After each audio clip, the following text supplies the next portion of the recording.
There are stories that begin with urgency and raised voices, with events that insist on being noticed. This was not one of them. The story of Edmund Blackwood began quietly, on a morning so ordinary that it seemed destined to pass without leaving any impression at all. The town was still resting in that pale space between night and day. A soft light lay across the rooftops, and the air carried a gentle coolness that lingered after dawn. Nothing moved with purpose or speed. Even the distant sound of traffic felt muted, as though the world itself preferred not to disturb the calm. In a place like ours, change rarely arrives dramatically. The same doors open each morning, and the same windows reflect the same sky. Familiar names return in familiar columns of the local paper, and small routines form the foundation of daily life. I had worked at that paper for nearly 12 years, and most of my assignments followed a predictable rhythm: council meetings, seasonal festivals, modest renovations, and the quiet details that make up the surface of a peaceful town. Edmund Blackwood belonged naturally within that rhythm. He lived on Hawthorne Street in a narrow brick house with dark shutters and a carefully arranged front garden. If one happened to pass by in the late afternoon, one might see him adjusting a chair on his porch or tending to a row of pale flowers that bordered the walkway. His movements were never hurried. There was something steady in the way he carried himself, as though he had long ago discovered comfort in repetition. I had spoken with him only a handful of times before the letter arrived. He was courteous and measured, choosing his words with quiet consideration. There was nothing remarkable about him, nothing that suggested his name would one day rest lightly on my desk in connection with something unusual. The letter came on a Tuesday morning, delivered in the ordinary manner among utility bills and advertisements. The envelope was cream-colored and slightly textured, addressed in calm, deliberate handwriting. There was no return address and no visible sign of haste. It appeared in every way unremarkable. At first, Edmund regarded it as such. Unexpected letters are not uncommon. Old acquaintances resurface from time to time, and forgotten connections occasionally find their way back into view. The world is full of small returns that require little explanation. It was only after he unfolded the paper inside that he felt something shift, not sharply or dramatically, but enough to slow his breathing for a moment. I learned this several days later when he visited the newspaper office. He did not appear distressed. Instead, he seemed thoughtful, as though he had spent several evenings considering something that refused to settle. He placed the letter on my desk with care, allowing the page to rest flat beneath the light. The paper inside was thin, almost translucent when held up to the window. The handwriting matched the envelope, steady and unhurried. The message itself was brief and restrained. It made no demands and offered no explanation. It simply stated that the house had not been forgotten. At first reading, the sentence carried little weight. There are many houses in our town, some occupied and others quietly waiting for new owners. A phrase like that could easily pass as sentimental or abstract. Yet beneath that single line was a name, written with unmistakable clarity. It was the name of a man who had disappeared nearly 10 years earlier. In a community of our size, names linger long after the people themselves have faded from daily sight. This particular disappearance had once drawn quiet attention, though it had never grown into scandal or suspicion. One autumn afternoon, the man had failed to return home. A search was organized, then gradually reduced. Explanations were considered and set aside. Over time, the case settled into stillness, as so many unresolved matters eventually do. The police had examined every practical possibility, from voluntary departure to accident beyond the town's boundaries. Nothing conclusive had emerged, and eventually the absence became part of the background of local memory. Life continued, which is why the presence of his name at the bottom of that letter created a peculiar stillness when Edmund first saw it. It did not inspire fear, nor did it provoke alarm.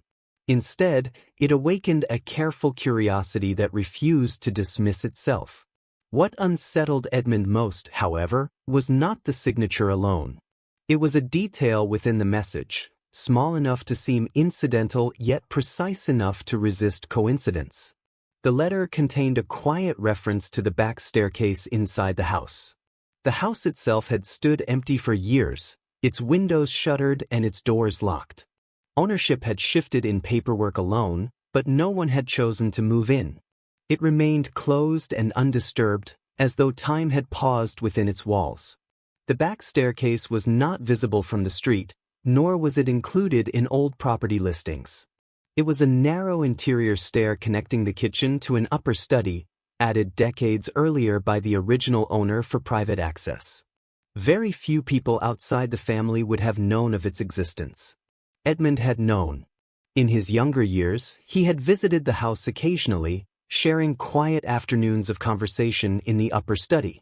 Access to that room had often come by way of the hidden stair, a detail so ordinary in memory that it might easily have been forgotten by anyone else.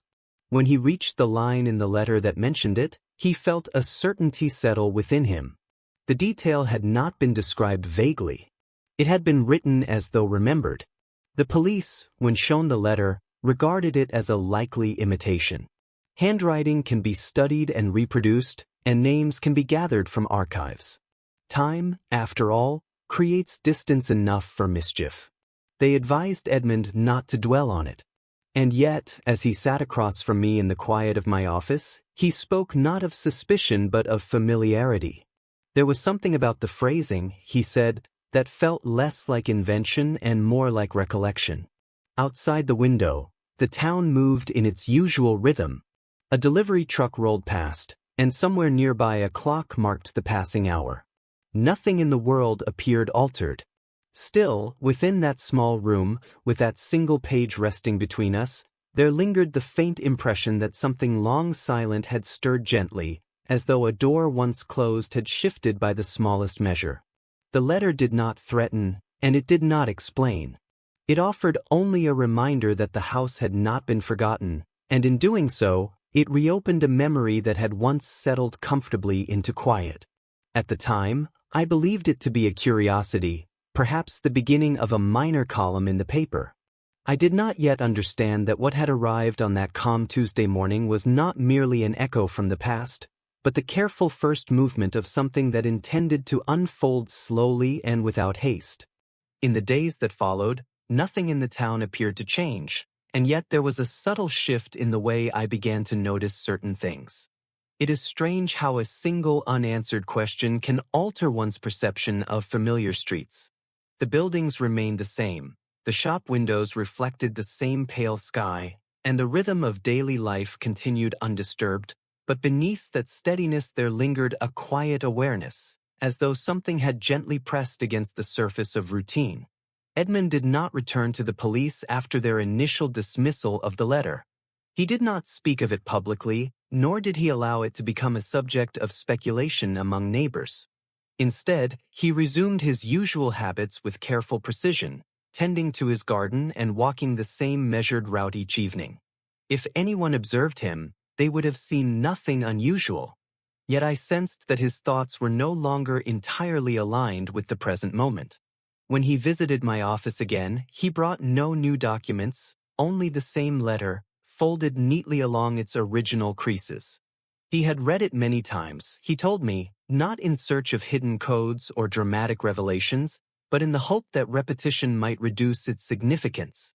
Sometimes, when a thing is examined often enough, it loses its mystery and settles into something ordinary. This letter had refused to do so. The sentence about the house remained unchanged in its meaning, yet it seemed to expand the longer it was considered. The house had not been forgotten. The phrasing was deliberate, almost gentle. It did not say who had remembered, nor did it explain why remembrance mattered now, after so many years. I asked Edmund when he had last seen the property. He paused before answering, not because he struggled to recall, but because memory itself appeared to require careful handling. It had been several years, he said, perhaps 5 or 6. The house had stood at the end of a narrow lane bordered by aging trees whose branches met overhead in a quiet arch. Even in daylight, the place held a stillness that felt separate from the rest of town, not ominous, but self-contained. After the disappearance, Edmund had walked past it only once or twice. The shutters had been closed, and the paint along the wooden frames had begun to fade. There had been no visible sign of disturbance, no broken glass or forced entry. It had seemed less like an abandoned structure and more like a home paused mid-breath. As he described it, I found myself recalling the few times I had passed that way. The lane was rarely used except by those who had reason to be there. Fallen leaves often gathered along its edges, and the gravel carried the soft imprint of tires long after vehicles had gone. It was the kind of place that did not invite attention. The detail of the back staircase continued to occupy Edmund's thoughts. It was not merely that the writer had mentioned it, but that the reference had been placed casually within the sentence, as though its existence were assumed. There had been no effort to emphasize its secrecy. It was treated as something naturally understood between writer and reader. Such familiarity cannot easily be manufactured. Over the next several days, I began reviewing the original articles we had printed 10 years earlier when the man first disappeared. The coverage had been measured and restrained. There were no dramatic headlines, only careful summaries of search efforts and polite appeals for information. Nowhere in those reports was there mention of the interior layout of the house. Certainly not the staircase. I considered the possibility that someone else might have known of it. A relative, perhaps, or a former contractor. Time has a way of dispersing knowledge in quiet increments. Yet the tone of the letter suggested something more personal than borrowed information. Edmund had not shown the letter to anyone else in town. He seemed reluctant to allow it to circulate, as though exposure might distort its meaning. Instead, he had chosen to confide in me, perhaps because the role of a journalist allows for observation without immediate judgment. One afternoon, as light settled softly over the rooftops, he mentioned something that had not occurred to him at first. The envelope, though plain, had been sealed with unusual care. The flap lay perfectly aligned, and there were no excess traces of adhesive. It was a small detail, yet it implied deliberation. Whoever had sent the letter had taken time. The postmark offered little guidance. It had been processed through a regional center several towns away, a location broad enough to obscure any specific origin. The date matched the morning it had arrived, offering no hidden delay. The more we examined the ordinary aspects of the letter, the more they seemed to resist explanation. There was nothing overtly suspicious about it, and yet nothing comfortably dismissible either. It was during one of these conversations that Edmund admitted he had considered visiting the house again, if only to stand before it and observe whether anything felt different. He did not describe this as an investigation. It was more a quiet inclination, the sort that arises when a memory refuses to remain abstract. He had not yet acted on that thought. I did not encourage him, nor did I discourage him. Instead, I suggested that if he chose to go, he might simply observe, without expectation. Sometimes places reveal nothing at all, and that absence can be clarifying. As the week progressed, the town continued in its steady rhythm. The market opened each morning. The school bell rang at its appointed hour. No new letters arrived. No additional messages disturbed the quiet. And yet the presence of the first letter lingered, not as a threat, but as a reminder that the past does not always dissolve completely. It settles into corners, into forgotten rooms and unused staircases, waiting without urgency. Late one evening, as I locked the office and stepped into the cool air, I found myself thinking not of the missing man, but of the house itself. Structures absorb time differently than people do. They hold silence within their walls and keep the imprint of footsteps long after the footsteps have ceased. If the house had not been forgotten, as the letter claimed, then someone, somewhere, had chosen this particular moment to remember it. The question was not yet why. The question was who had decided that memory should return now, after 10 quiet years. For the time being, there was only stillness, and the soft awareness that something patient had begun to move beneath the surface of ordinary days. By the end of the week, the letter had settled into a quiet presence between us, neither urgent nor forgotten, but gently persistent. It did not demand action, yet it resisted dismissal. In the calm rhythm of daily life, it existed like a faint echo that could be heard only when one paused long enough to listen. Edmund eventually chose to visit the house. He told me this afterward, in the same measured tone he used for everything else. There had been no sudden impulse, no dramatic resolve. The decision had formed gradually, shaped by repetition of thought rather than emotion. He wished, he said, to confirm that the house remained as he remembered it, unchanged and undisturbed. He went in the late afternoon, when the light softens and edges lose their sharpness. The lane leading to the property was as quiet as ever, bordered by tall trees whose branches filtered the fading sun. Gravel shifted faintly beneath his shoes as he walked, and fallen leaves gathered in shallow corners along the fence line. From a distance, the house appeared untouched by time's more visible marks. The shutters were still closed. The roof line remained intact. There were no obvious signs of entry or repair. It stood not as a ruin, but as a structure waiting in suspension. Edmund did not attempt to enter. The front gate was secured, and he had neither key nor permission. Instead, he remained at the boundary, observing with the patience that defined him. He described to me the way the air seemed slightly cooler near the walls, and how the windows reflected only the trees behind him, offering no view within.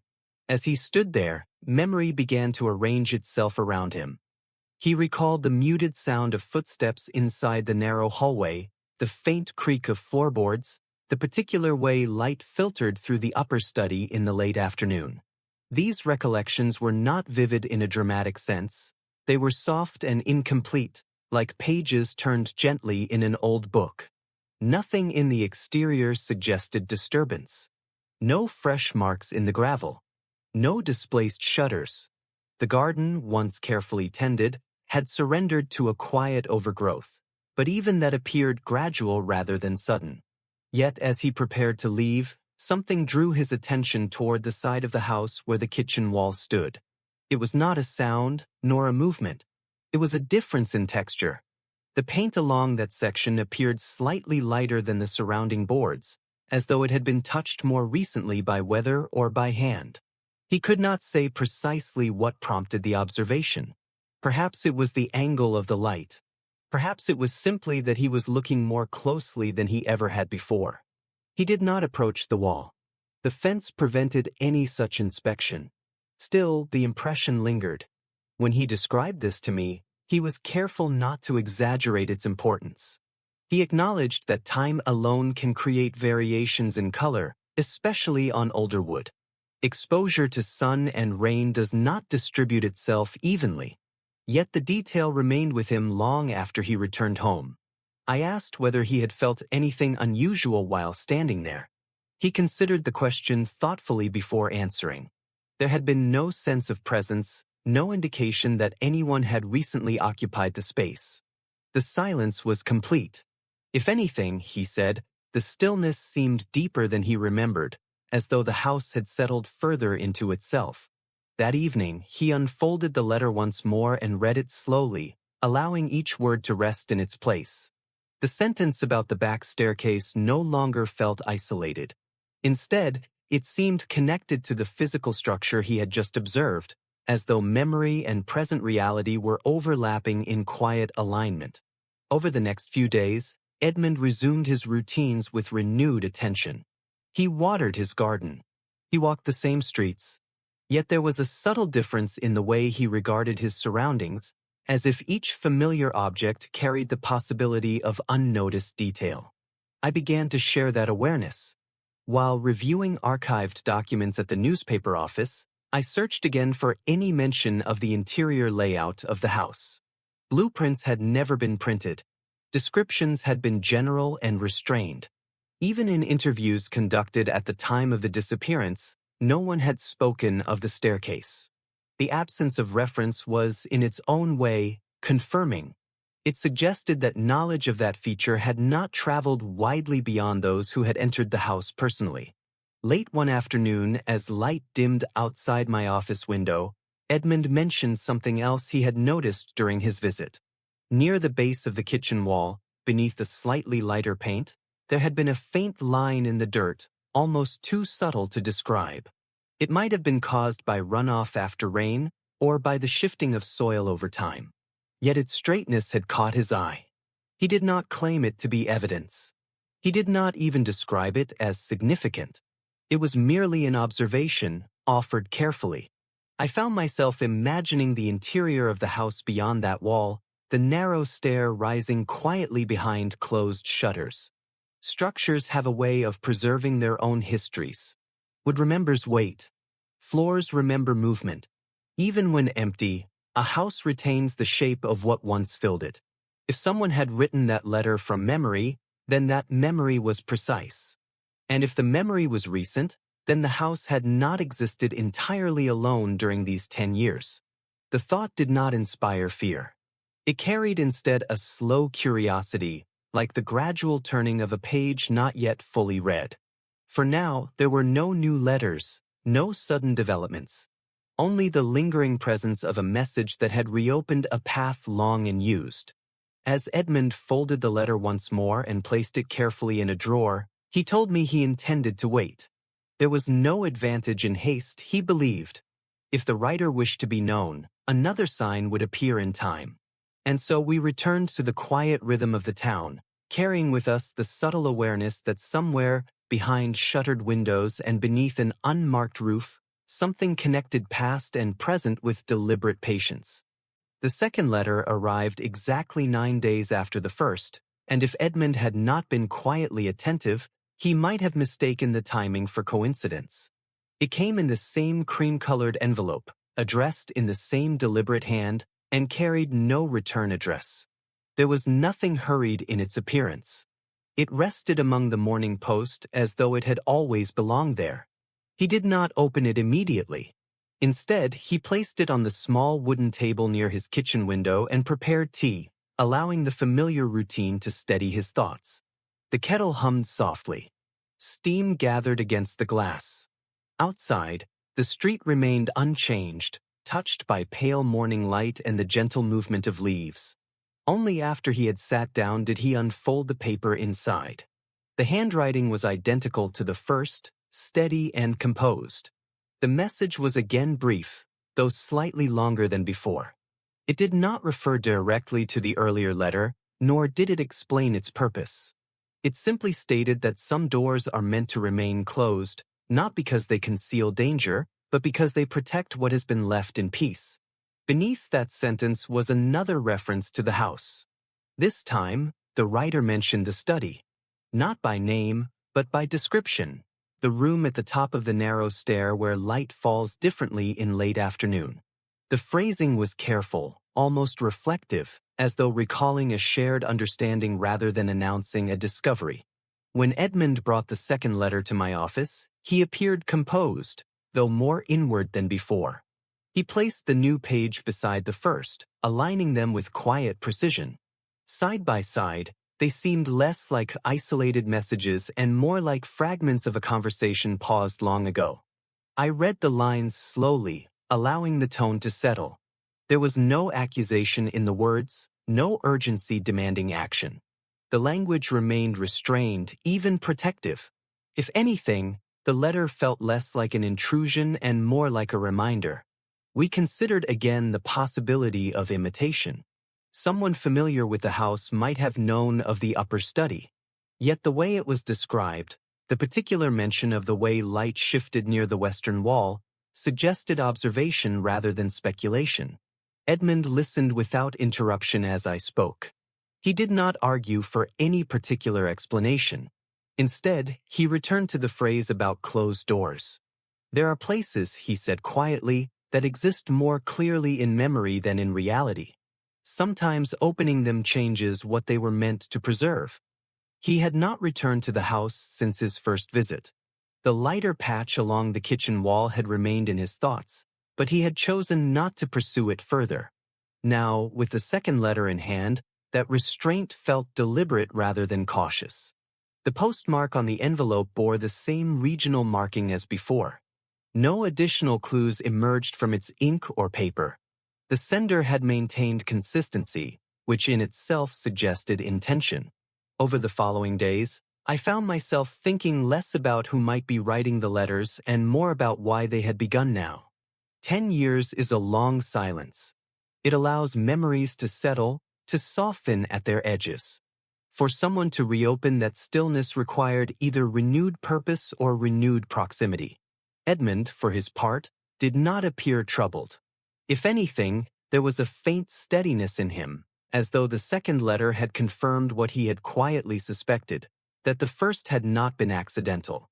One evening, as the town settled into its usual calm, he walked once more along the lane leading toward the house. This time he did not approach the fence. He remained at a distance, observing the silhouette of the structure against the fading sky. The windows reflected nothing but branches. The roofline remained unchanged. No lights appeared within.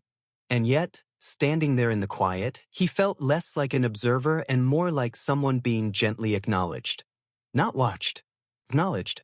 It is difficult to explain the difference, but Edmund described it as a subtle awareness, similar to entering a room where a conversation has recently ended. The air carries the faint impression of presence, though no voices remain. He did not linger long.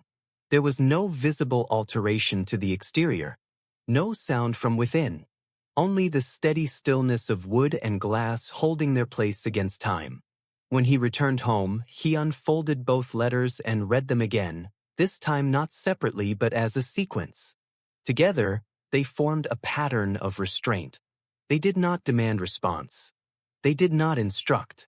They merely described. The house had not been forgotten. Some doors are meant to remain closed. In the quiet repetition of those lines, Edmund sensed that the writer was not attempting to draw him outward, but to remind him of something inward. As I listened to his account the next morning, I felt the same gradual shift I had felt since the first letter arrived. The story was not moving forward in dramatic steps. It was deepening. There are mysteries that expand by revealing more, and there are those that expand by withholding explanation. This one seemed to prefer the latter. The town, meanwhile, continued untouched. Shopkeepers arranged their displays. Children crossed the streets after school. No one else appeared aware that 2 letters had arrived bearing a name long absent from conversation. Yet within that quiet absence, something patient continued to unfold, not with force, but with deliberate calm, as though memory itself had chosen to speak in careful intervals rather than all at once. After the second letter, Edmund did not wait for a third.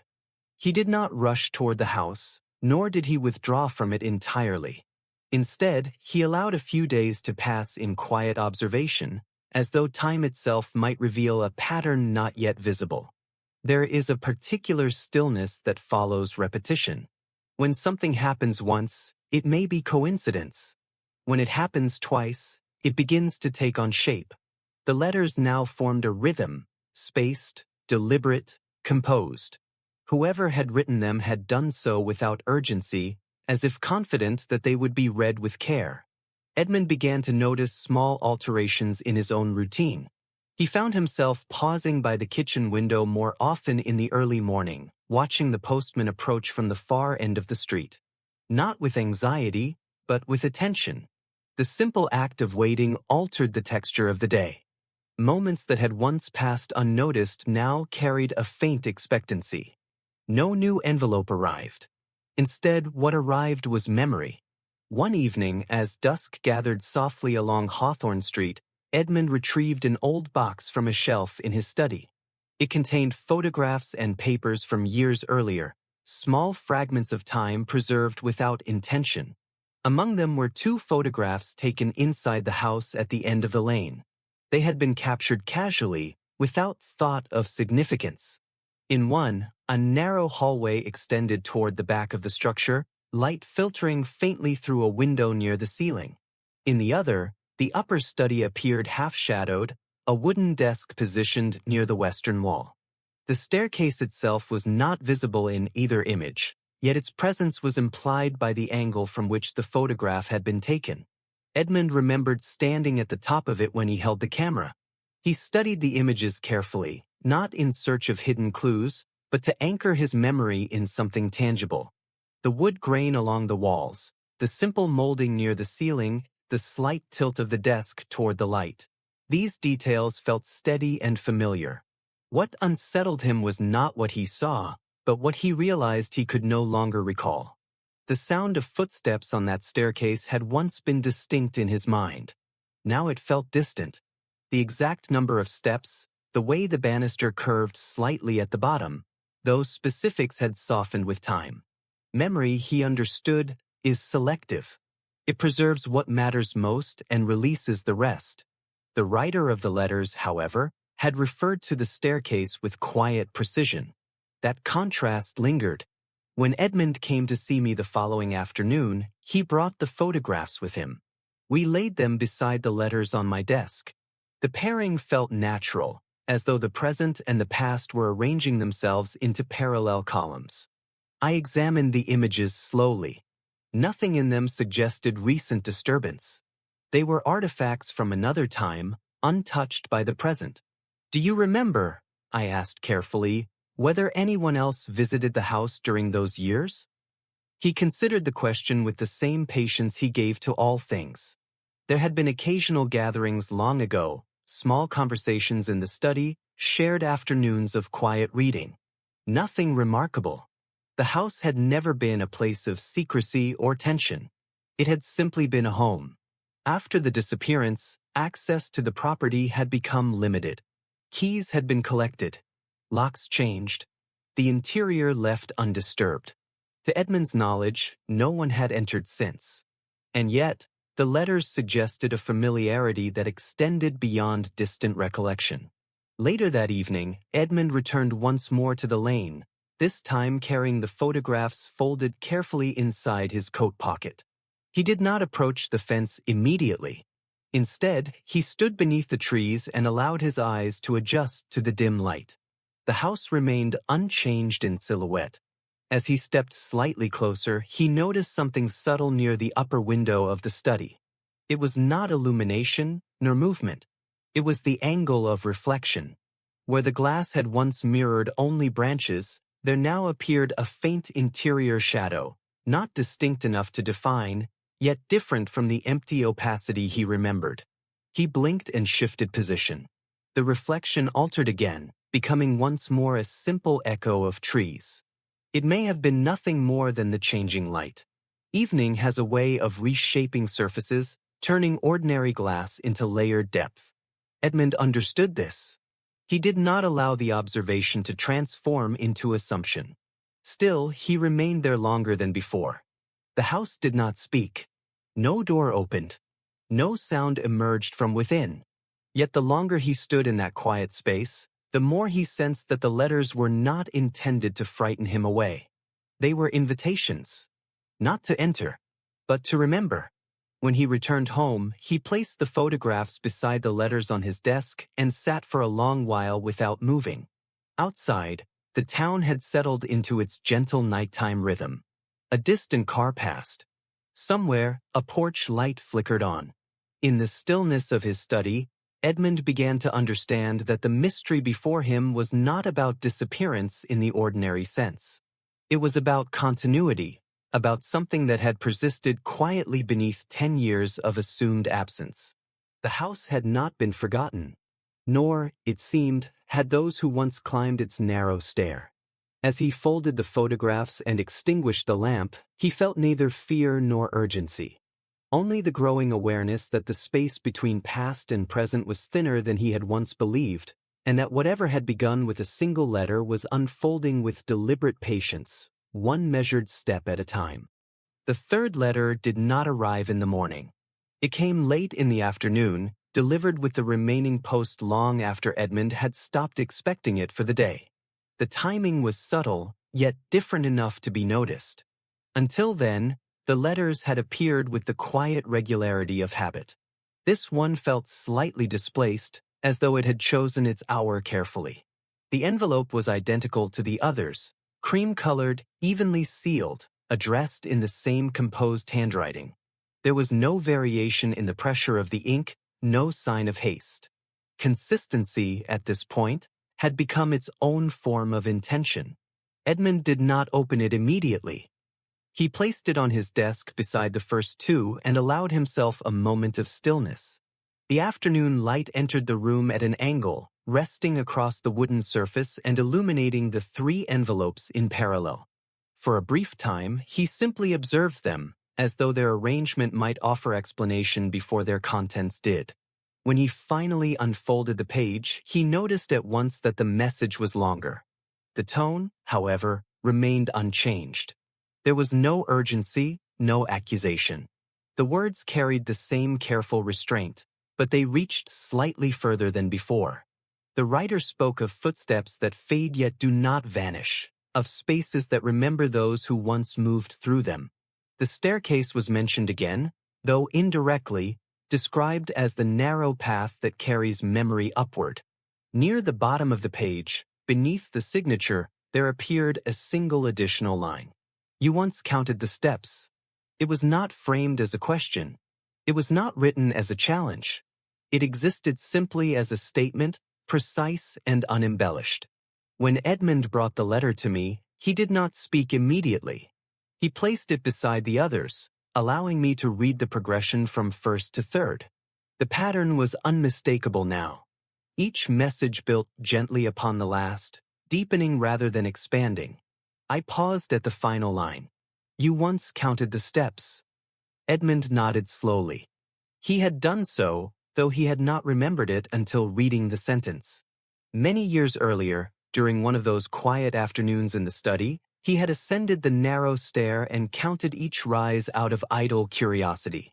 13, if memory served him correctly. He had mentioned the number casually at the time, remarking on how unusual it felt. It had not been a meaningful moment. It had passed without emphasis. And yet, here it was, returned with careful precision.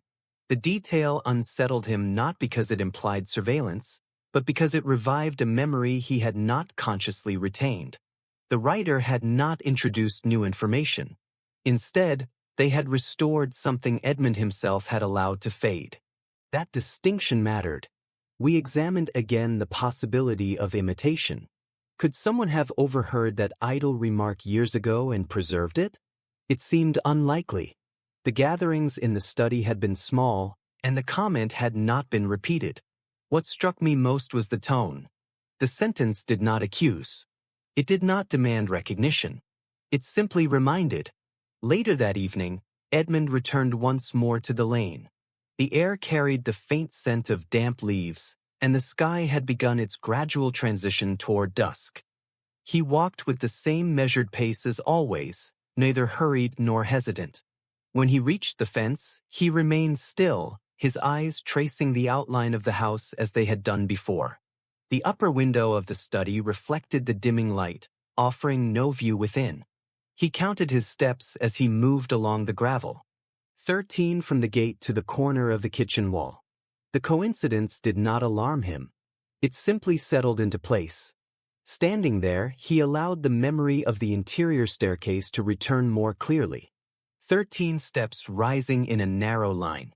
A slight curve in the banister near the base. A soft creak on the 7th rise. These details surfaced gradually, as though the letters had unlocked a door not in the house, but within him. For the first time, he wondered whether the writer intended him to do precisely this, to reconstruct what had been forgotten, step by step. He did not attempt entry. He did not test the locks. Instead, he listened. The house offered nothing but silence. Yet the silence no longer felt empty. It felt attentive, as though it were holding its own memory in quiet alignment with his. When Edmund returned home, he placed the third letter beside the others and wrote the number 13 on a blank sheet of paper. He did not know why he did so. Perhaps it was to confirm the recollection. Perhaps it was to see the number in his own handwriting. The act was simple, but it carried weight. The mystery had not expanded outward into threat or spectacle. It had narrowed inward, drawing focus to details once overlooked. Each letter seemed less concerned with proving identity and more concerned with restoring continuity. As I considered this development later that night, I found myself less inclined to ask who had written the letters and more inclined to ask what they intended to preserve. There are ways of remembering that alter the present gently, without disruption. A scent, a photograph, a staircase counted long ago. None of these require urgency. They require only patience. The writer, whoever they were, possessed that patience. And with the third letter resting quietly on Edmund's desk, it became clear that whatever had begun with a single sentence about a house was not yet finished. It was ascending carefully, step by measured step, towards something that remained unseen but steadily approaching. After the third letter, Edmund did not visit the house for several days. It was not avoidance, nor was it hesitation. Rather, it seemed to him that the pattern unfolding required space, the way certain thoughts require quiet before they can be understood. The letters had begun to shape something within him, not an answer, but an awareness that moved gently beneath the surface of routine. During that week, the town carried on as it always had. Market stalls appeared each morning beneath striped awnings. The bell above the bakery door chimed in steady intervals. Children crossed intersections in small clusters, their voices rising and fading like distant birds.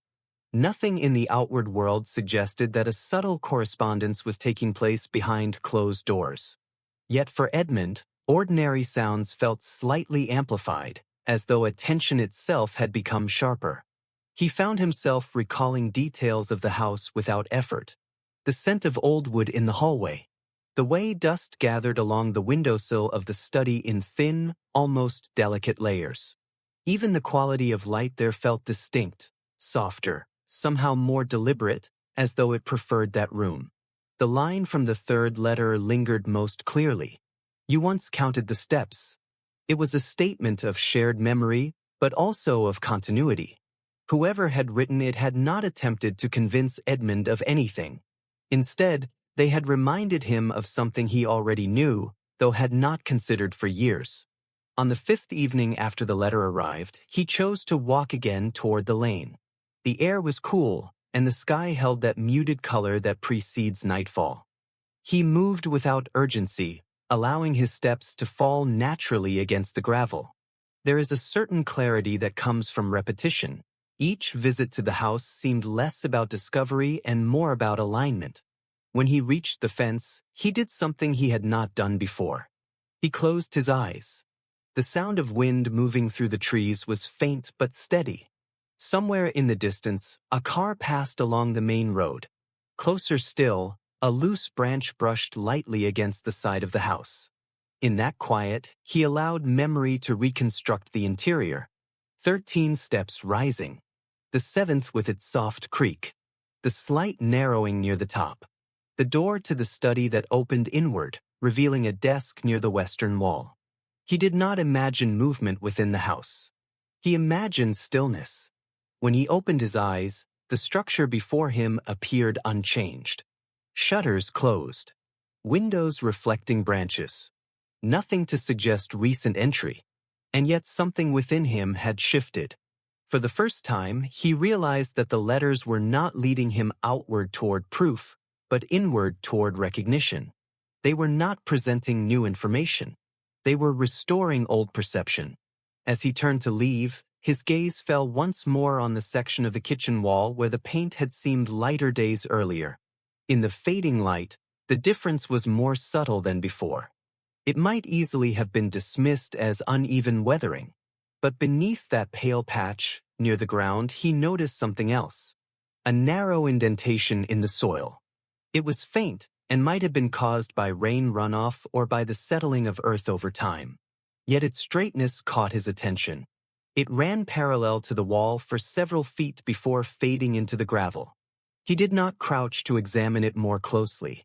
The fence remained between him and the structure, preserving distance. Still, he marked its position carefully in his mind. When he returned home, he unfolded the 3 letters and arranged them once more on his desk. He read them slowly, this time focusing not on their content alone, but on their cadence. The first had declared that the house had not been forgotten. The second had spoken of doors meant to remain closed. The third had restored a counted staircase. Each letter moved one step further inward. There was, Edmund realized, a progression that mirrored ascent. Later that night, he took out a blank sheet of paper and wrote the number 13 again, this time beneath a simple line drawing of a staircase. It was not precise. It was merely a representation, 13 small marks rising upward. He did not know why he felt compelled to do this. Perhaps he wished to test whether the act of writing would clarify something. Perhaps he wished to see the memory take physical form. When he finished, he felt neither comfort nor alarm, only steadiness. The house, in its quiet way, had begun to feel less distant.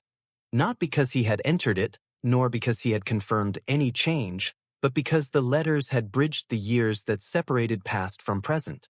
The mystery no longer rested solely in the question of who had written them.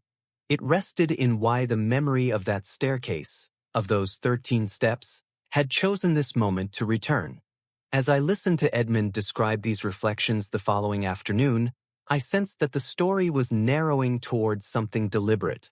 Not an event, not yet, but a point of convergence.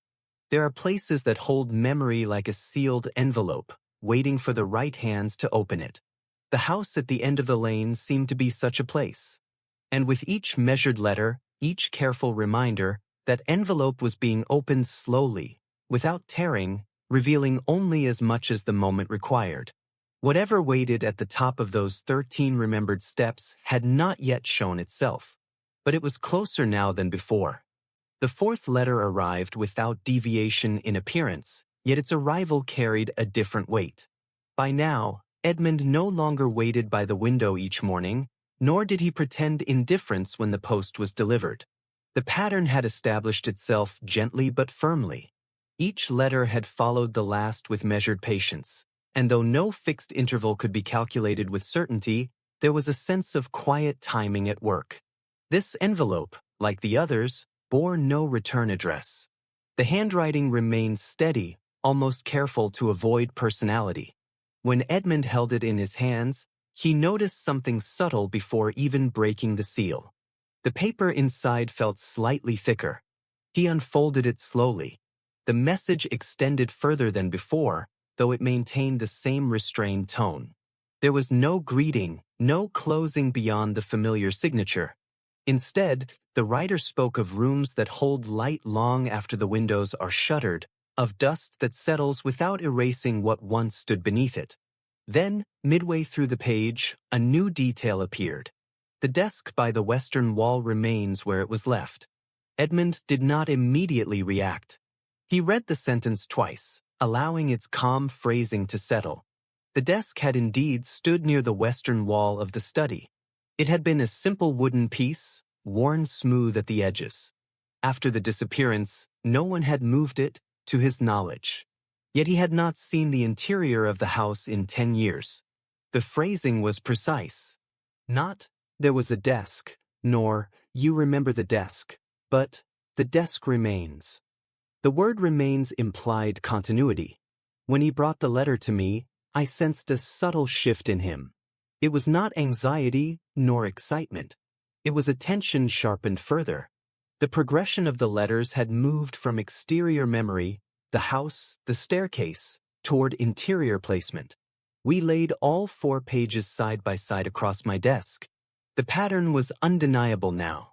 The house had not been forgotten. Some doors are meant to remain closed. You once counted the steps. The desk by the western wall remains where it was left.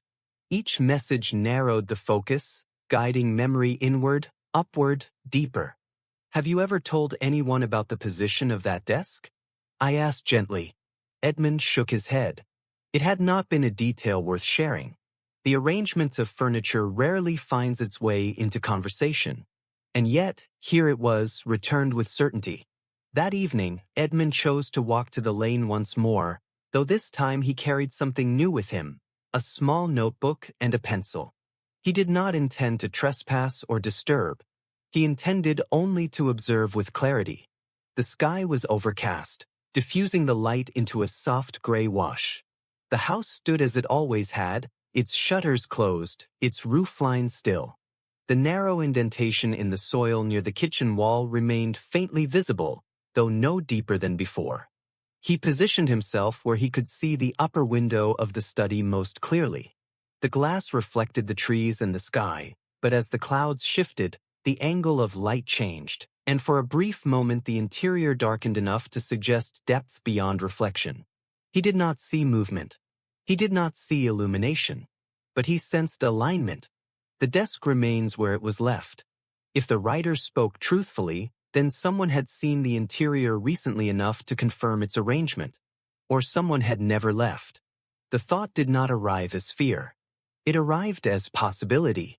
Edmund opened his notebook and wrote down the 4 statements in sequence, beneath them drawing once more the simple outline of 13 ascending lines. At the top of the staircase, he sketched a small square to represent the study. Then he placed a dot along the western wall of that square. It was a modest act, yet it gave structure to what had previously existed only as recollection. The letters were not random. They were mapping something. As he stood there, pencil resting lightly in his hand, a subtle awareness settled over him. The writer had never asked him to enter the house. They had not demanded confrontation or proof. Instead, they had restored the interior to him piece by piece, as though inviting him to reconstruct it from memory alone. When he returned home, he arranged the 4 letters carefully in a drawer and placed the notebook beside them. The act felt deliberate, like assembling documents for a record that might one day require review. Later that night, as wind moved softly through the trees outside his window, Edmund considered a possibility he had not allowed himself before. What if the letters were not sent to reveal presence within the house, but to confirm that it had remained undisturbed? The desk remains where it was left. The sentence could suggest occupation. It could also suggest preservation. There is a difference between something being used and something being kept. The mystery now rested between those 2 interpretations.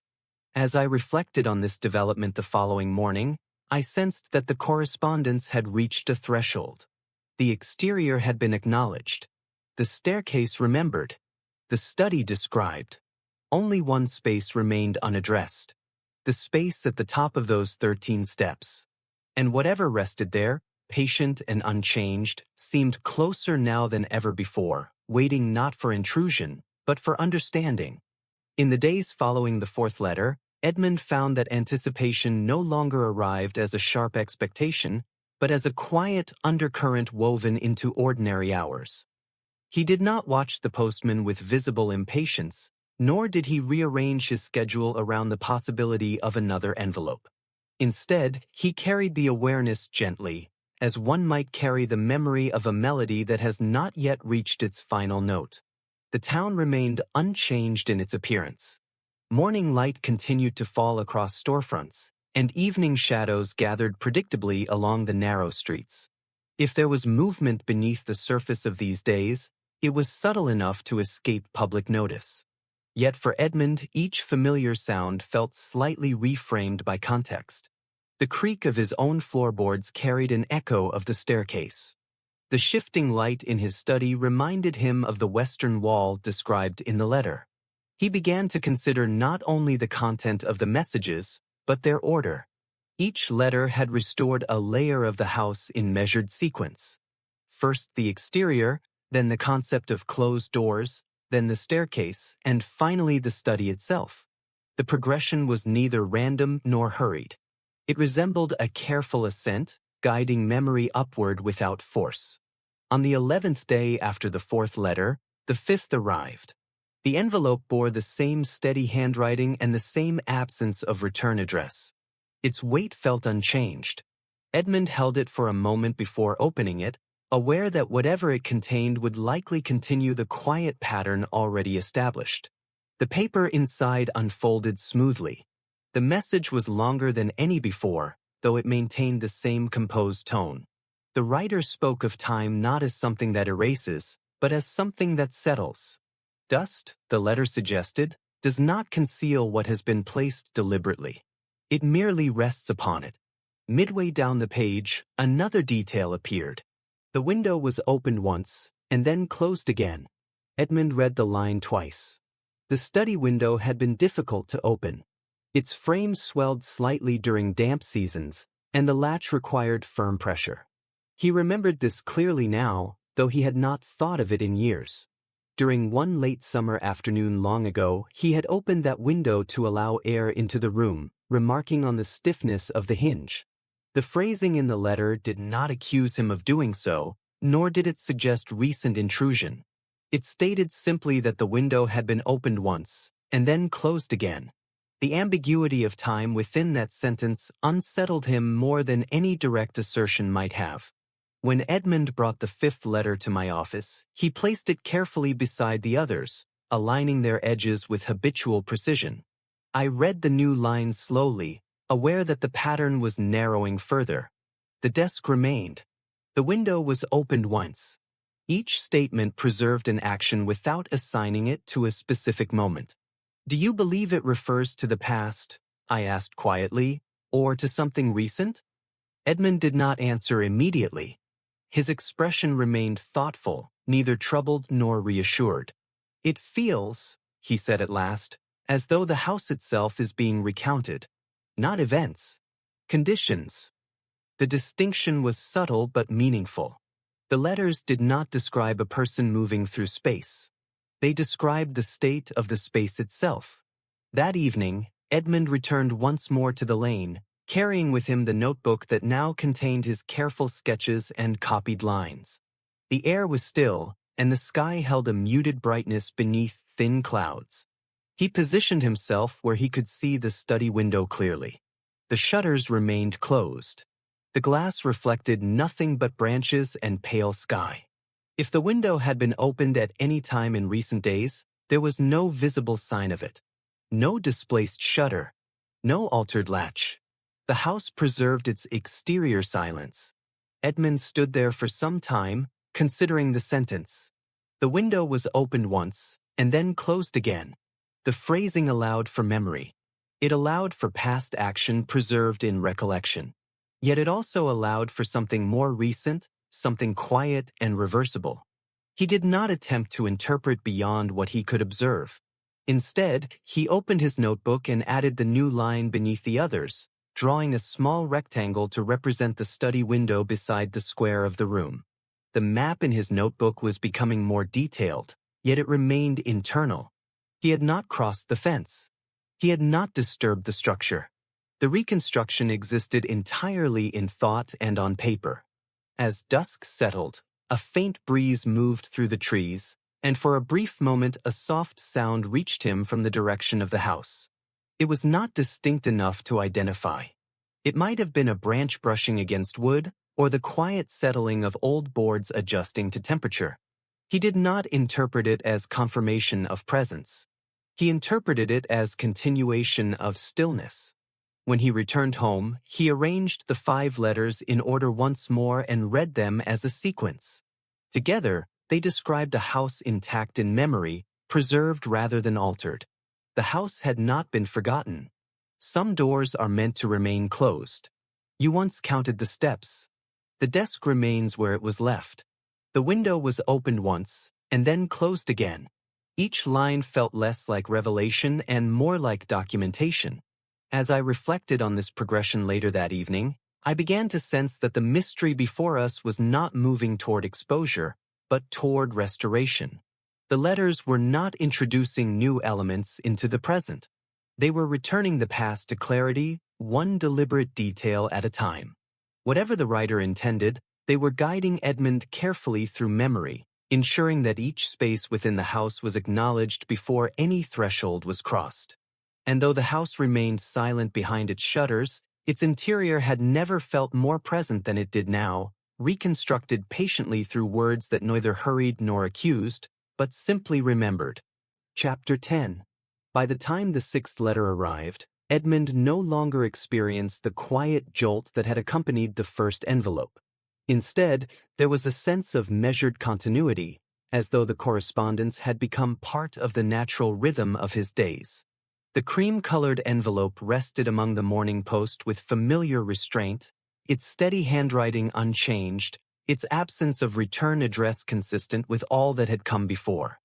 He carried it inside and placed it gently upon his desk, where the previous letters were arranged in careful order within a shallow drawer. For a few moments, he did not open it. He allowed the room to settle around him, the muted light through the window, the faint ticking of the clock, the soft weight of routine pressing calmly against the edges of thought. Only then did he unfold the page. The message was composed in the same deliberate tone, neither hurried nor ornamental. The writer spoke of stillness as something preserved rather than empty, suggesting that rooms closed for long periods do not forget their arrangement, but instead hold it with quiet fidelity. The phrasing carried no accusation and no urgency. It read almost like an observation made from careful distance. Near the lower half of the page, another statement appeared, written with the same even hand. "Nothing has been moved." Edmund read the sentence slowly, aware that its simplicity concealed depth.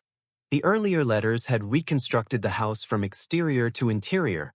The structure remembered, the doors left closed, the staircase counted, the desk in place, the window opened once and then secured again.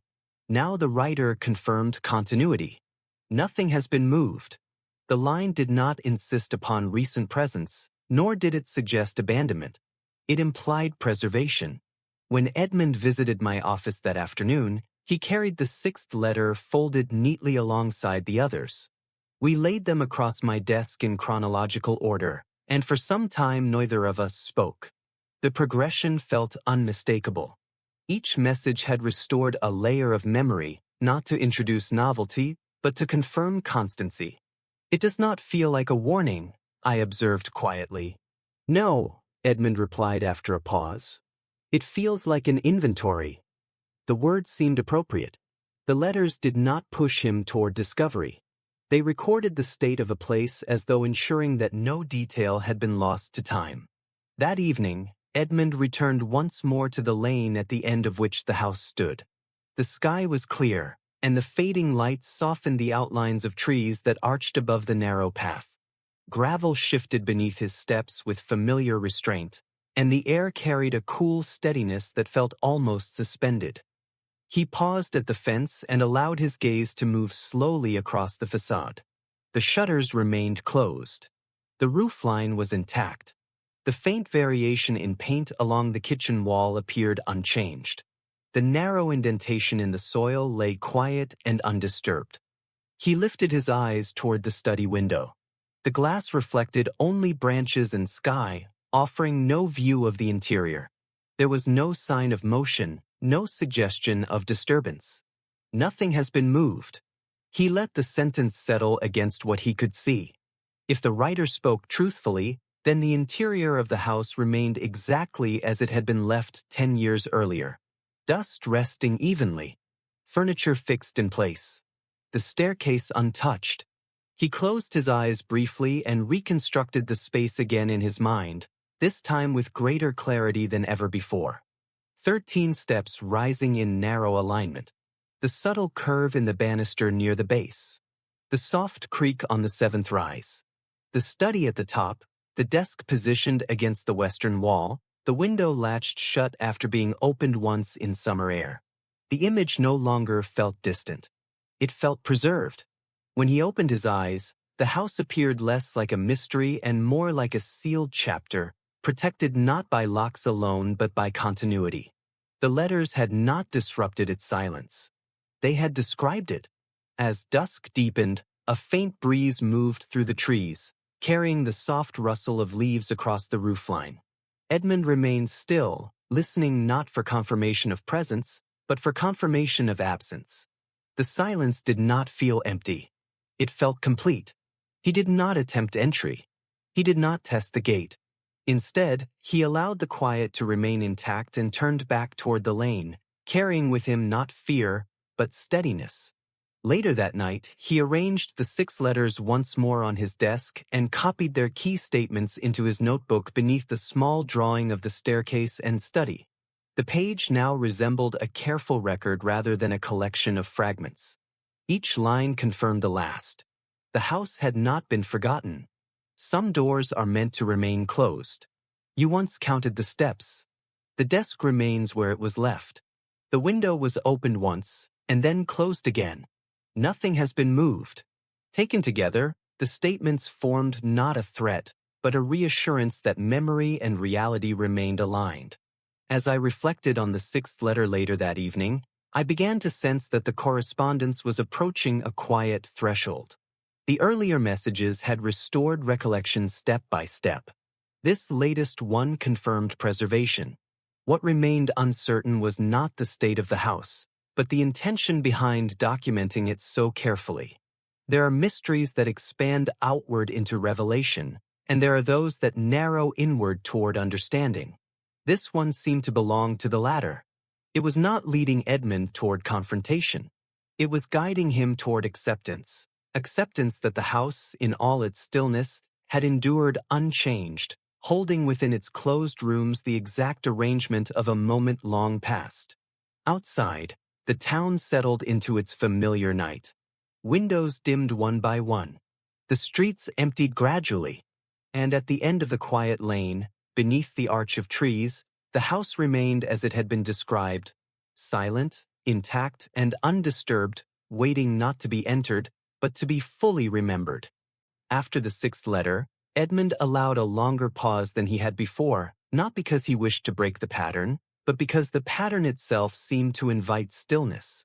The message had confirmed preservation with such quiet certainty that any immediate reaction would have felt unnecessary, almost disruptive.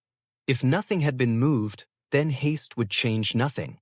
Waiting, in this context, felt not passive but appropriate.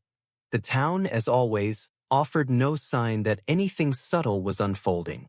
Mornings arrived with the same muted light, and evenings gathered with the same gradual softness.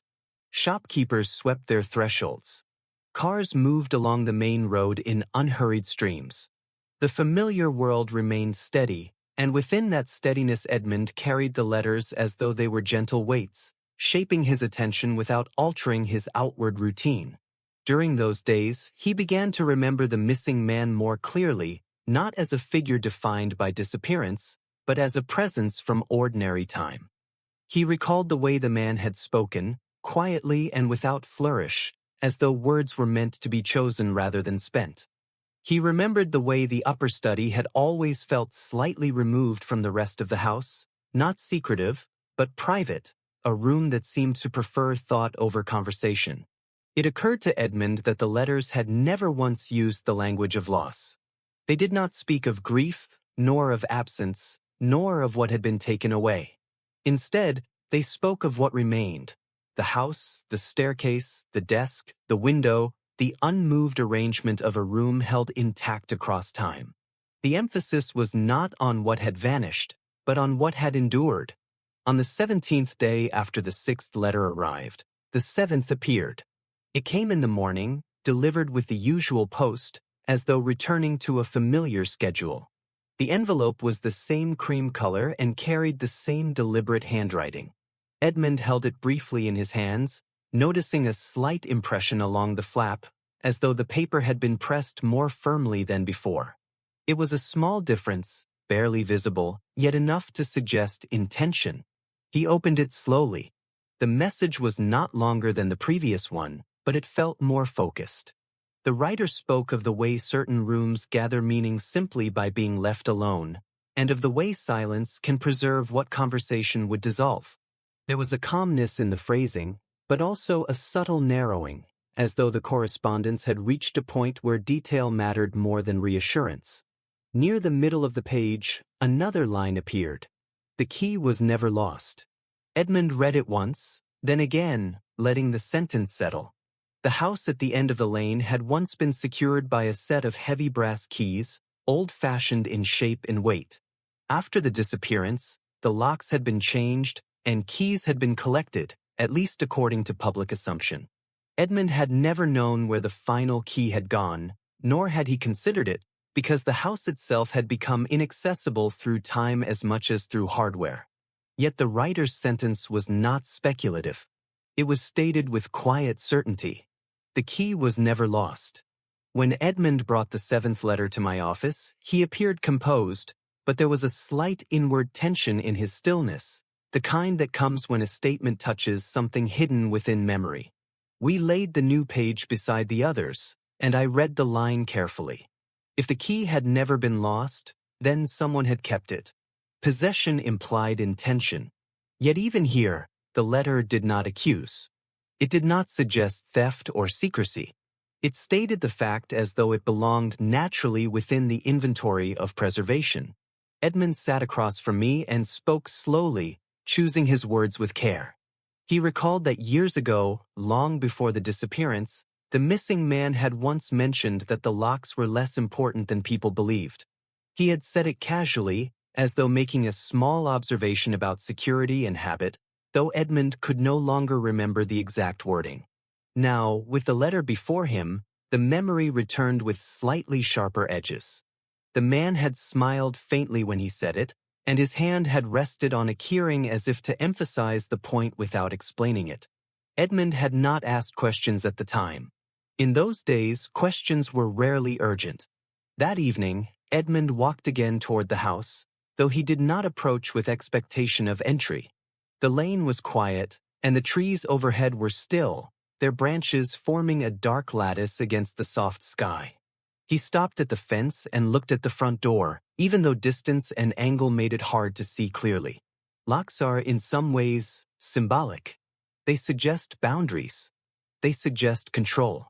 Yet a lock also suggests the possibility of opening, and that possibility began to feel more present than it had before. The key was never lost. If someone held the key, then the house had not been sealed by accident. It had been kept. Edmund did not test the gate. He did not search for weakness in the fence. Instead, he simply allowed the thought to exist, resting beside the other thoughts the letters had placed within him. When he returned home, he copied the new statement into his notebook beneath the previous lines, then sat for a long while with the page open before him. The inventory now included not only the state of the interior, but the means of access. It was a shift, though still a gentle one. As I considered the seventh letter later that night, I felt that the correspondence had moved closer to its center. The earlier messages had confirmed that the house remained intact. This one suggested that its closure had never been absolute. The difference between a sealed door and a door held closed by choice is subtle, but it changes the meaning of everything that follows. Outside, the town continued its ordinary quiet. Nothing in the streets suggested an approaching revelation. Yet within the careful cadence of these letters, something had begun to turn, not with urgency, but with deliberate calm, as though the writer had finally placed a hand upon the latch and wanted Edmund to know that it could, if the moment required, be opened. The eighth letter did not arrive immediately after the seventh, and in that pause Edmund sensed a deliberate widening of space, as though the correspondence itself understood the weight of its last statement. The key was never lost.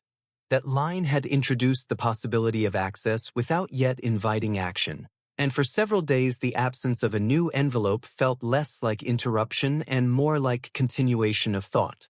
During that interval, Edmund found himself reflecting not on the house alone, but on the nature of keeping. There are objects we preserve intentionally, and there are others we preserve simply by not discarding them. A key may remain in a drawer for years without being used, yet its presence carries quiet potential. The letters had begun to feel similar, not urgent, not demanding, but filled with implication. The town moved through its familiar cycle of mornings and evenings. Rain fell lightly one afternoon, tapping against windows and darkening the pavement in even patches. The scent of damp earth lingered afterward, and for a brief time the air carried a clarity that sharpened outlines and softened sound. Edmund walked that evening not toward the lane, but along the longer route that circled the outskirts of town, allowing his thoughts to settle without direction. When the eighth letter finally arrived, it did so without ceremony. The envelope bore the same steady handwriting, though Edmund noticed that the ink appeared slightly darker, as if pressed more firmly against the page. It was a small distinction, perhaps imagined, yet he observed it with the same attention he had given to every detail before. He unfolded the paper slowly. The message began by speaking of thresholds, describing them not as barriers but as transitions between states. The writer suggested that crossing such spaces does not always require movement of the body. Sometimes it requires only recognition. The phrasing was measured, reflective, almost philosophical in tone, and Edmund sensed that the correspondence had reached a deeper layer. Midway through the letter, a new sentence appeared. "You stood at the door longer than you remember." Edmund felt a subtle stillness move through him as he read those words. He tried to recall the moment to which the writer referred.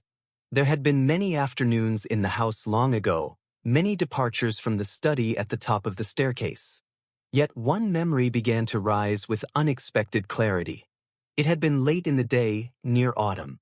Light had angled sharply through the western window, casting elongated shadows across the desk and floor. Edmund had descended the staircase halfway before pausing, turning back toward the study door. He could not now recall why he had lingered there.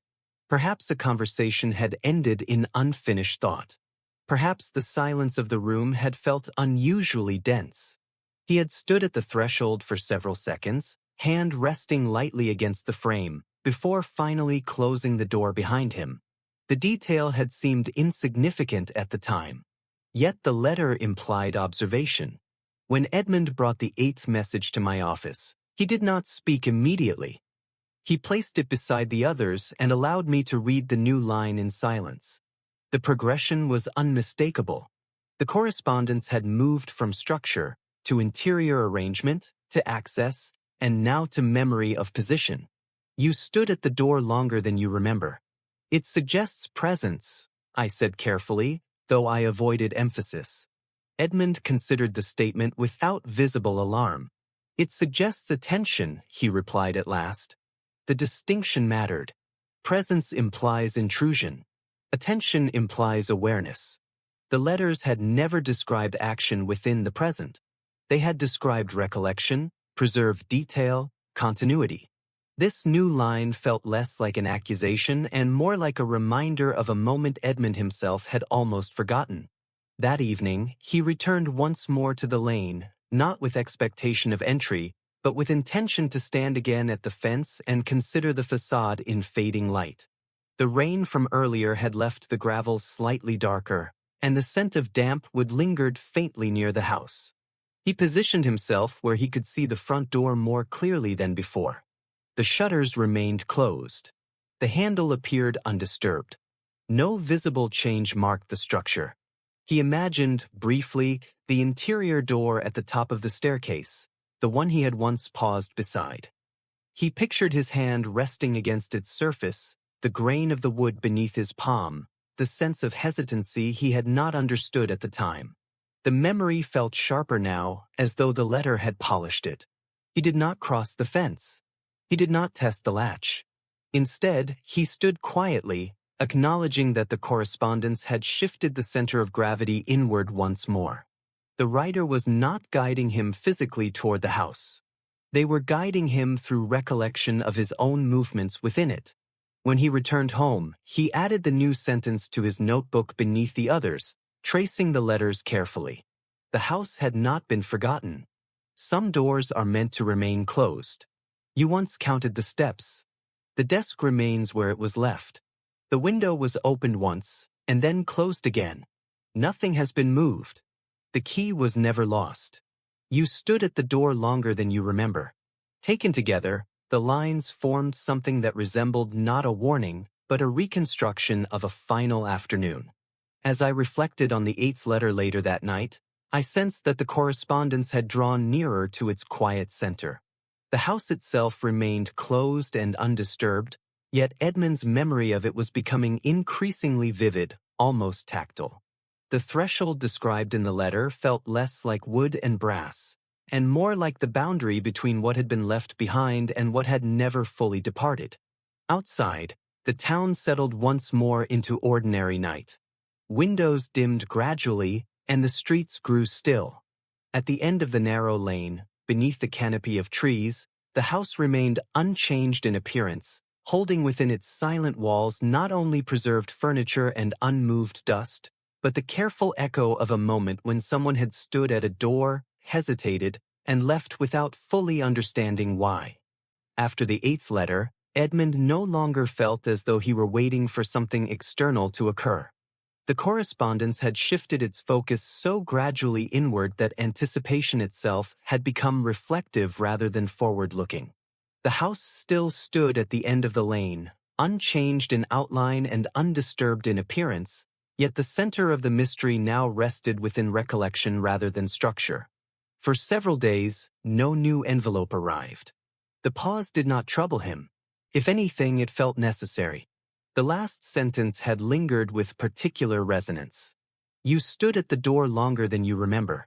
It had restored not only an image, but a sensation, the weight of a hand against wood, the awareness of silence gathering behind him, the faint reluctance to close the study door that afternoon years ago.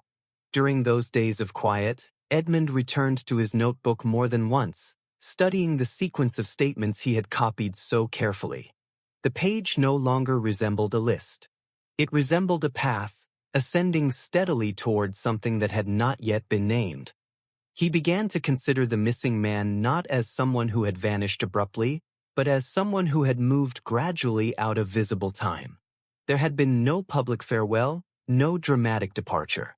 There had simply been absence. The letters, however, did not dwell on absence. They dwelled on presence preserved. When the 9th letter finally arrived, it did so in the same restrained manner as all the others. The envelope bore the familiar handwriting, its strokes steady and measured. Edmund opened it without haste, aware that whatever it contained would likely continue the careful cadence already established. The message was composed with unusual calm. The writer spoke of unfinished thoughts that linger in quiet rooms long after voices have ceased. There was a suggestion that certain moments do not conclude. They suspend themselves, waiting not for resolution but for recognition. Near the center of the page, a new sentence appeared. You almost turned back.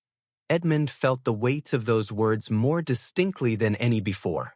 The memory returned with greater clarity now. On that autumn afternoon long ago, after descending partway down the staircase, he had paused.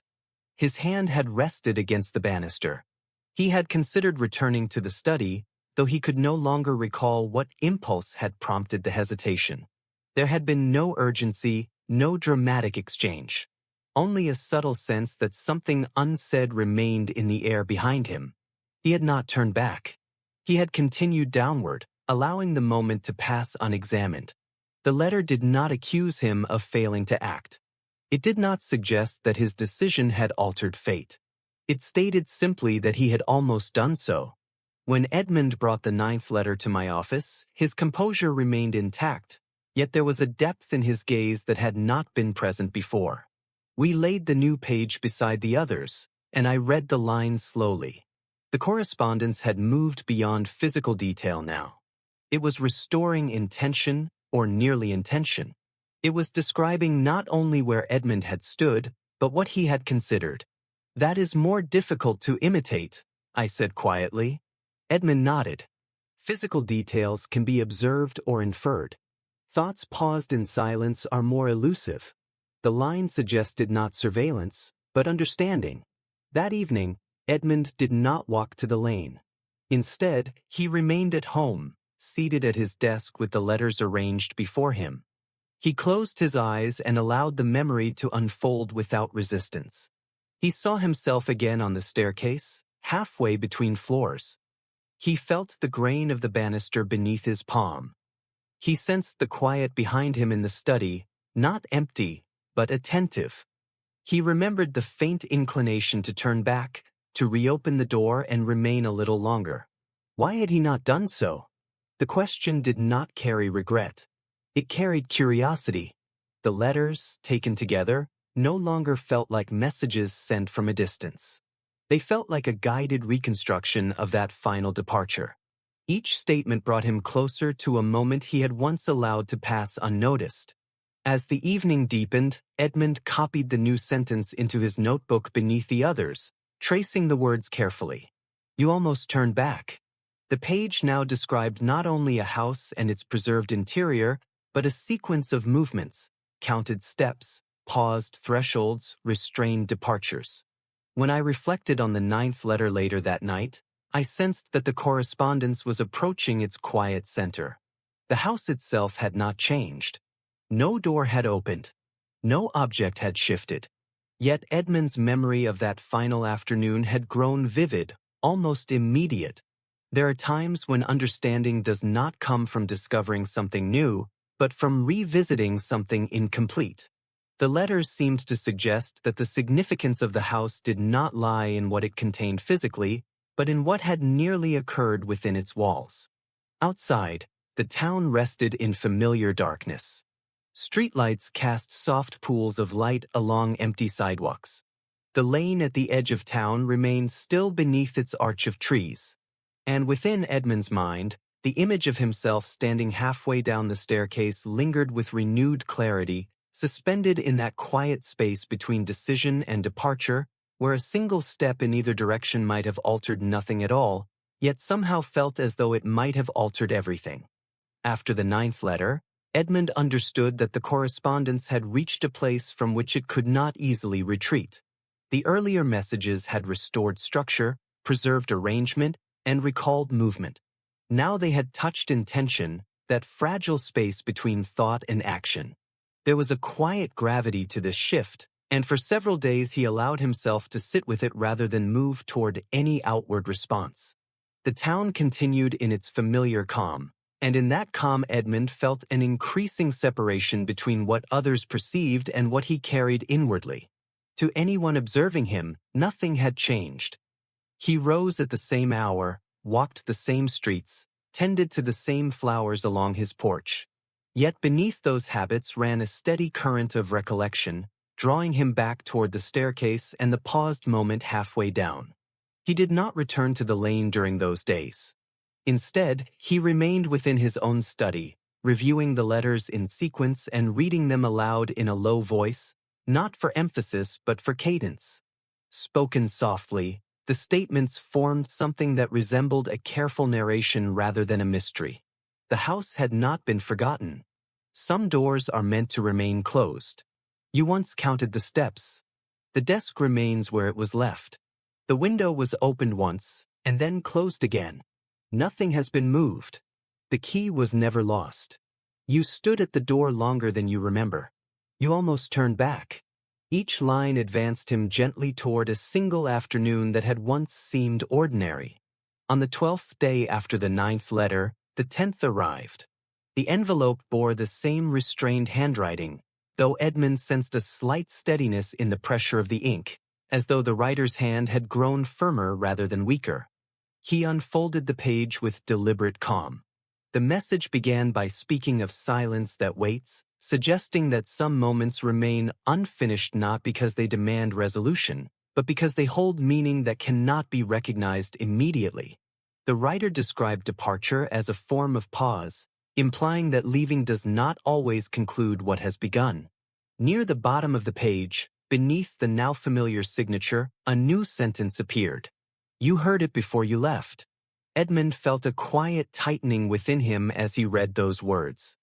He searched his memory for the sound to which the letter referred. That autumn afternoon had not been dramatic. There had been no raised voices, no sudden interruption. Yet as he allowed himself to return fully to that moment, something faint emerged. It had been subtle, almost indistinct. As he had paused on the staircase, just before deciding to continue downward, he had heard a small sound from the study behind him. Not a voice, not a footstep. It had been something lighter, perhaps the soft shifting of wood or the faint movement of air against paper. At the time, he had dismissed it as ordinary settling, the natural adjustment of an old house to temperature and time. He had not turned back. The letter did not specify the sound. It did not name it. It simply acknowledged that he had heard something before leaving. When Edmund brought the 10th letter to my office, there was no alarm in his manner, only depth.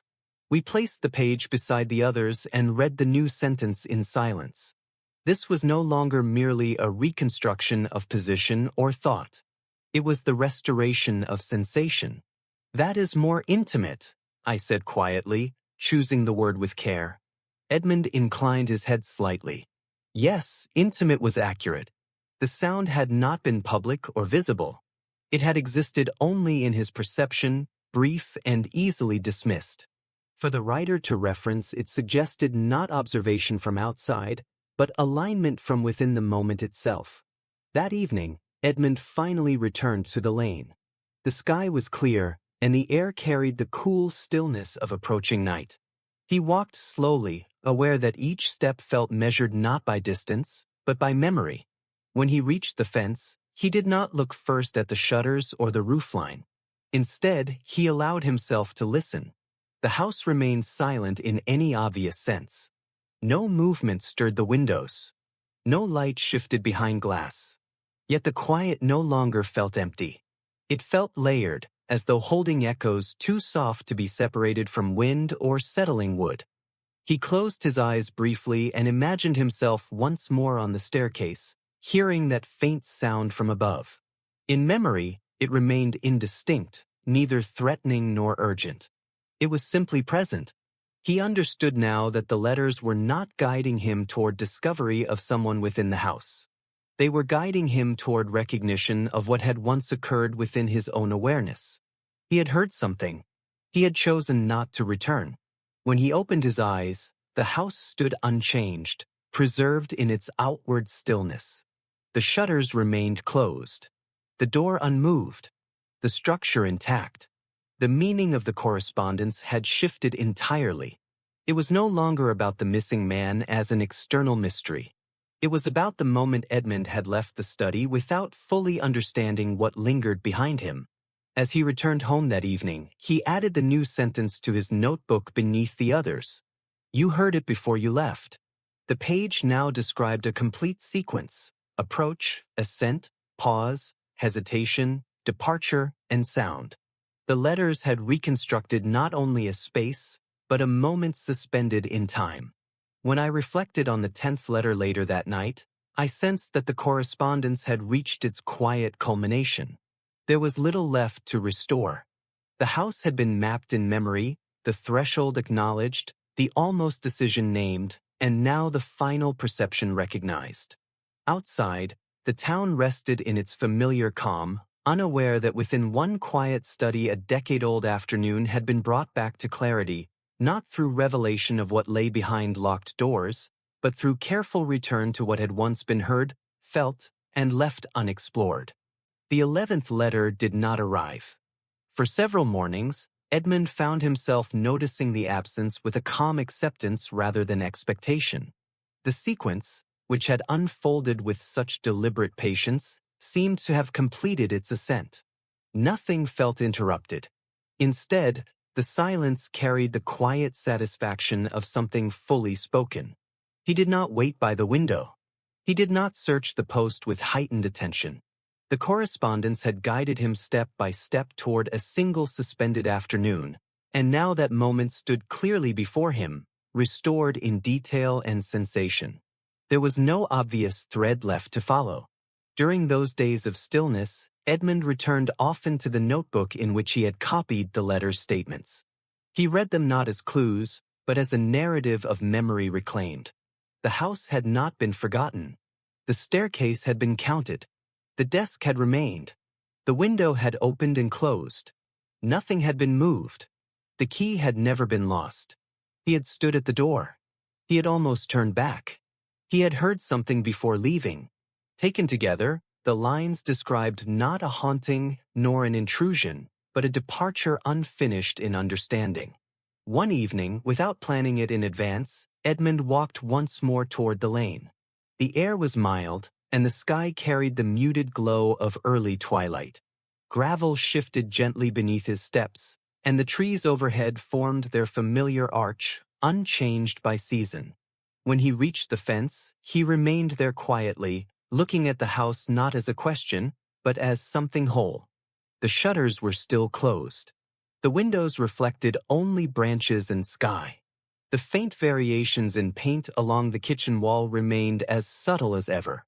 He listened. There was wind moving lightly through the leaves. Somewhere in the distance, a door closed along the main road. The house itself offered no distinct sound. Yet as he stood there, Edmund allowed himself to revisit that final afternoon once more, this time without distance. He saw himself descending the staircase, hand on the banister. He felt the hesitation midway down. He remembered the faint sound from the study behind him, and for the first time he did not dismiss it. In memory he turned back. The movement was small, almost effortless. He ascended the 13 steps once more and stood at the doorway of the study. The light was still angled across the desk by the western wall. Dust hovered faintly in the air. The window, recently closed, held a quiet tension in its frame. The sound he had heard resolved itself not into something dramatic, but into something simple. Paper shifting, a page lifting slightly in a current of air before settling again. He entered the room. On the desk lay a sheet of paper he had not noticed before descending. It bore no signature, no formal address. It contained only a few words written in steady handwriting. "It is enough that you remember." The imagined return did not alter the past. It did not restore the missing man to the room. It did not unlock the door in the present. Yet it completed something that had remained suspended within him for 10 years. Standing at the fence in the fading light, Edmund understood that the letters had not been sent to summon him physically into the house. They had been sent to lead him back into a moment he had left incomplete. The preservation of the desk, the window, the unmoved arrangement, all of it had served to reassure him that memory had not betrayed him. The house remained as it had been, and so did the truth of that afternoon. The key, perhaps, had never been lost, but it had not been required. As darkness settled more fully around the lane, Edmund felt no urge to cross the fence or test the lock. The house did not need to be opened to be understood. Its interior existed clearly enough within him now, reconstructed through patient recollection rather than physical entry. When he turned to leave, there was no lingering hesitation. The gravel sounded softly beneath his shoes, steady and even. The trees above stirred gently, and the sky deepened into night. The next morning, he visited my office one final time, not with a new letter, but with the notebook. He placed it before me and allowed me to read the sequence of lines in order. When I looked up, he appeared lighter, though not in any dramatic sense. There was simply an absence of unfinished tension. "The letters may not come again," he said quietly. I nodded. Some correspondences conclude not with a final statement, but with understanding. In the weeks that followed, no new envelope arrived. The house at the end of the lane remained closed and undisturbed. Its shutters did not open. Its door did not move. Yet it no longer felt suspended in mystery. It felt preserved. There are stories that end with revelation, and there are others that end with recognition. This was the latter. Nothing visible had changed. No object had shifted. No secret chamber had been revealed. And yet something essential had been completed. The house had not been forgotten, nor had the moment Edmund once left behind on the staircase. In remembering fully, he had turned back at last, not in body, but in understanding. And in that quiet return, the correspondence found its natural end, leaving the house exactly as it had always been, silent, intact, and finally at rest within the calm continuity of memory.